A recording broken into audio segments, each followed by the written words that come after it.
Assalamualaikum warahmatullahi wabarakatuh. Waalaikumsalam warahmatullahi wabarakatuh. Selamat pagi Sobat Pari Menyapa. Berjumpa lagi di podcast Pengadilan Agama Wonogiri Menyapa. Podcast yang memberikan informasi penting dan menarik seputar dunia hukum dan peradilan. Pada episode ke-20 kali ini, saya Nabila Listia sebagai pembawa acara akan memandu episode kali ini dengan tema yang akan kita bahas mengenai statistik perkara. Dan hari ini kita kedatangan narasumber salah satu pegawai dari Pengadilan Agama Wonogiri, yaitu Bapak Imam Nurwanto SHI selaku Panitera Muda Hukum Pengadilan Agama Wonogiri. Selamat pagi Bapak, bagaimana kabarnya? Ya, pagi cukup lumayan menyenangkan pagi ini. Karena tadi sudah ngopi juga tuh. Oh iya. Selanjutnya kita langsung masuk ke tema acara saja, yaitu mengenai statistik perkara. Kalau statistik ini kan masih awam ya Pak bagi masyarakat di luar sana. Terus Bapak bisa jelaskan statistik itu secara umum artinya apa ya Pak? Jadi statistik itu sesuatu yang sangat penting sebenarnya untuk untuk meningkatkan kinerja atau sebagai salah satu instrumen untuk mengukur kinerja suatu instansi atau suatu organisasi. Kalau secara umum tuh statistik itu kan ada kaitannya dengan angka-angka. Jadi dia itu secara umum merupakan sekumpulan data atau angka yang sifatnya itu numerik atau bisa dihitung, yang mana dia itu dihasilkan dari proses penjaringan data, kemudian pengolahan data sampai dengan penyajiannya. Nah itu semua terangkum dalam suatu ilmu yang dinamakan statistik. Jadi statistik itu juga kemudian bisa dikatakan sebagai sebuah ilmu ketika dia digunakan sebagai metode. Jadi itu bisa diistilahkan sebagai statistika. Jadi yang tadi itu kan statistik itu adalah datanya. Kemudian ada namanya istilahnya itu statistika, itu dia sebuah ilmu atau metode dalam menyajikan, dalam mengumpulkan, dalam menganalisis dan mengolah data tersebut, data yang berupa data statistik tersebut untuk disajikan kepada masyarakat atau terutama kepada instansi tersebut yang berkepentingan terhadap data tersebut. Oh, jadi statistik itu pengolahan data. Ya, intinya dia pengolahan data, tapi dia bentuk data yang numerik, jadi yang bisa dihitung. Kalau statistik perkara sendiri itu artinya apa ya Pak? Kalau statistik perkara ini kan seperti kita kan di pengadilan agama ya. Perkara itu kan dalam lingkup ini kita di pengadilan agama.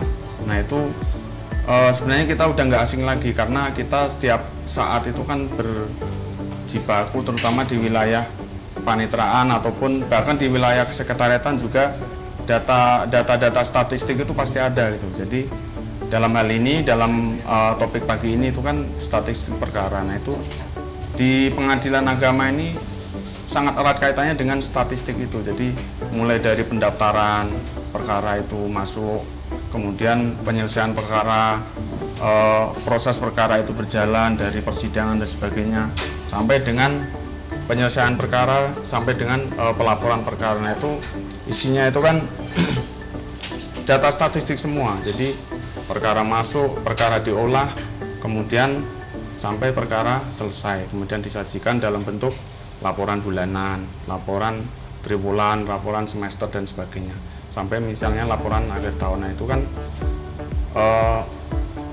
merupakan data statistik semua.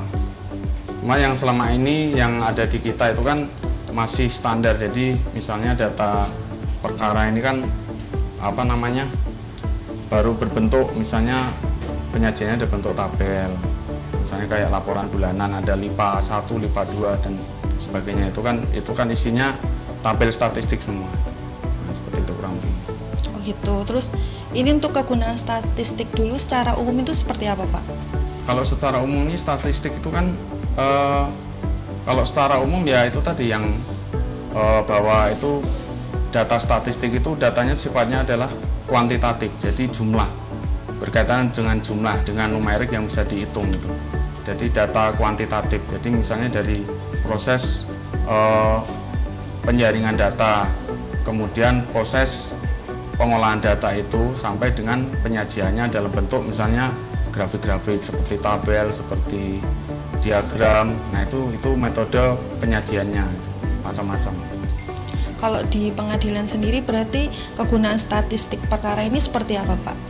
Bisa Kegunaannya dijelaskan? itu sangat banyak sekali ya. Jadi yang pertama yang kegunaan praktis itu kan sebagai untuk pelaporan perkara, tuntutan dari tupoksi sendiri. Misalnya di panitiaan hukum itu kan ada pelaporan perkara yang bulanan, keadaan perkara itu, perkara masuk, perkara diperiksa, perkara diputus, putusnya seperti apa, cabut, kabul, tolak dan sebagainya. Nah itu kan penyajian yang istilahnya itu rutin dilakukan. Nah kemudian gunanya kan untuk pelaporan kita, karena tupoksi kita itu bagian panitera hukum itu kan ada salah satunya adalah untuk pelaporan perkara. Nah di samping itu untuk jangka panjangnya, jangka menengah dan jangka panjang itu bisa jadi bahwa statistik perkara ini digunakan untuk mengukur kinerja, minimal kinerja kita dalam satu tahun yang berjalan ini. Misalnya 2025 ini kemarin yang hasil dari 2024 ini bisa dijadikan acuan untuk bagaimana sih kinerjanya, capaiannya seperti apa. Terus kemudian ada pula yang penggunaannya untuk misalnya luar instansi, misalnya kayak peneliti, mahasiswa, dosen dan sebagainya, atau masyarakat luas. Itu kan selama ini yang sudah terjadi itu mereka sangat membutuhkan itu. Jadi pasti kalau ada mahasiswa atau ada dosen ke sini untuk meminta data, itu biasanya penyajiannya dalam bentuk statistik, minimal dalam bentuk tabel gitu. Itu udah pasti. Jadi data-data numerik, misalnya penelitian minta data dispensasi kawin dari tahun 2022 sampai 2024 misalnya. Nah itu biasanya penyajiannya juga dalam bentuk statistik. Gak mungkin itu diuraikan, misalnya perkara itu ditampilkan dari nomor 1 sampai nomor 1000 misalnya, kan gak mungkin itu. Jadi dia diringkas dalam bentuk statistik yang di situ ada komponen, misalnya perkara diterima sekian, diputus, alasan-alasan putusnya apa dan sebagainya, itu seperti itu. Jadi kegunaannya tuh statistik perkara sebagai pelaporan sama penelitian untuk pihak luar. Itu kegunaan yang sebenarnya kegunaan secara praktis ya. Jadi kalau kita ini kan untuk pelaporan karena tuntutan tupoksi. Di samping itu untuk mengukur kinerja kita, sebagai juga acuan bagi kinerja yang akan datang. Seperti apa sih untuk sebagai acuan untuk merencanakan kerja yang akan datang, seperti itu. Terus kemudian untuk yang eksternal ini yaitu tadi untuk penelitian, untuk misalnya ada masyarakat yang membutuhkan data untuk itu, wartawan misalnya. Nah itu seperti itu. Jadi sebenarnya banyak lagi yang lainnya, cuma yang sering terjadi yang masuk ke pengadilan agama Wonogiri itu kurang lebih seperti itu. Oh gitu. Terus untuk sumber yang diambil dari data, untuk sumber yang diambil data statistik perkara ini diambilnya dari mana, Pak? Sumbernya? Kalau statistik perkara ini selama ini yang udah pasti terjadi itu, misalnya salah satunya sumbernya itu dari SIPP. Itu udah sumber pokok ya itu ya. Jadi data perkara ini dan kemungkinan akan selanjutnya itu memang, karena kalau dulu kan diregister ya, kita mau melihat data itu kan diregister, kemudian ada yang ditempel di dinding-dinding itu keadaan perkara itu. Nah sekarang ini kan di SIPP, tinggal data itu dari SIPP semua udah terpusat di situ. Itu menggantikan dari register induk yang dulu panjangnya sampai gaban-gaban itu kan. Nah itu kan sekarang udah nggak masuk akal lagi itu kalau dipakai, maksudnya sudah nggak relevan lagi itu. Jadi data itu kemudian dimasukkan dalam SIPP, diolah dengan berbagai macam aplikasi. Mungkin ada puluhan atau mungkin bisa ratusan aplikasi itu seluruh Indonesia itu. Dia ngambilnya semua dari SIPP itu. Misalnya kalau di kita itu ada namanya aplikasi bantu SIPP seperti Monaf SIPP, kemudian ada SIM kerja, ada APS Badilak dan lain-lain. Itu kan itu sebenarnya itu aplikasi yang digunakan untuk mengambil data statistika. Jadi data statistik itu diambil yang sumbernya dari SIPP dan juga misalnya ECOT. Nah itu penyajiannya atau pengambilan datanya untuk ditampilkan dalam bentuk statistik itu menggunakan aplikasi bantu itu seperti Monep SIPP, SIM kerja, APS Badilag dan lain sebagainya. Seperti itu. Seperti. Terus ini untuk bentuk dari penyajian statistik perkaranya seperti apa, Pak? Selama ini bentuk yang sudah berjalan ya, yang berjalan selama ini bentuknya ya kalau data yang ditarik dari SIPP yang oleh aplikasi misalnya aplikasi Monep SIPP itu dia baru berbentuk tabel-tabel gitu. Jadi tabel-tabel standar lah, misalnya perkara terkait dengan perkara dispensasi nikah misalnya. Dispensasi nikah itu ada yang variabelnya itu misalnya alasan-alasan penyebab pengajuan dispensasi. Nah, itu kan ada alasan-alasannya A, B, C, D apa.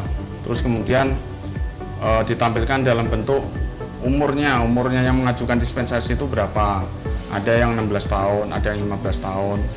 Jadi kriteria berdasarkan umur. Kemudian ada yang kriteria berdasarkan ditolak atau dikabulkannya. Nah itu cuma penyajiannya selama ini masih berbentuk tabel standar lah. Jadi yang dari aplikasi itu outputnya masih berupa tabel standar seperti itu. Maka kemudian tapi itu sudah istilahnya sudah ada peningkatan.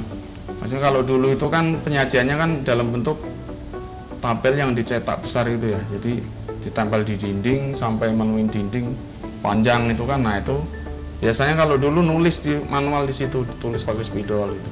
Kalau sekarang udah ada kemajuan lah, udah ada peningkatan dengan aplikasi yang penyajiannya bisa lebih cepat. Dan tidak menutup kemungkinan selanjutnya untuk berkembang bahwa penyajian data statistik itu bisa disajikan dalam bentuk misalnya diagram. Kurva-kurva yang bentuknya macam-macam itu, yang ada bentuk balok, bentuk dan sebagainya. Nah itu kan sebenarnya itu bisa dijadikan untuk menyajikan data sehingga data itu tidak terlihat membosankan gitu ya, untuk bagi misalnya bagi masyarakat atau mungkin bagi kita sendiri di lingkungan pengadilan tuh melihat data itu tidak jenuh gitu loh. Kalau cuma lihat tabel itu kan kadang nggak menarik gitu. Nah itu mungkin dengan diagram yang warna-warni itu mungkin jadi lebih menarik seperti itu. Oh jadi statistik perkara itu bentuk pengolahan data yang nanti dibuat ringkas untuk berupa tabel atau diagram lainnya digunakan untuk pelaporan kita. Terus bisa juga ditunjukkan untuk masyarakat luar maupun pegawai kita sendiri. Ya, terutama bagi pegawai kita sendiri, bagi kita instansi intern kita sendiri juga untuk karena itu kan sifatnya kan informasi publik. Jadi masyarakat bisa dengan bebas meminta ataupun mengakses data tersebut itu. Terutama bagi yang berkepentingan, misalnya peneliti, mahasiswa, dosen dan sebagainya. Oh, jadi untuk materi hari ini sudah selesai ya Pak? Ya kalau tidak ada, tapi kayaknya tidak ada pertanyaan ya, karena mungkin sudah pada jelas semua. Sobat Pari Menyapa ada yang ingin bertanya terkait statistik perkara?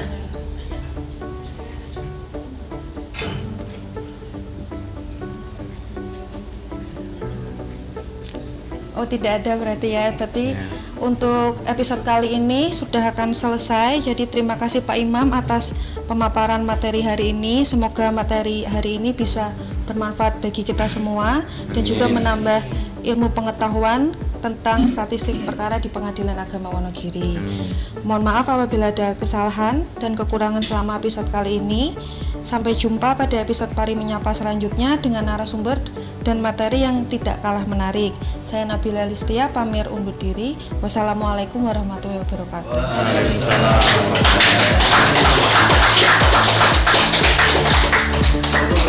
Foto berdua dulu. Berdiri loh fotonya. Duduk aja.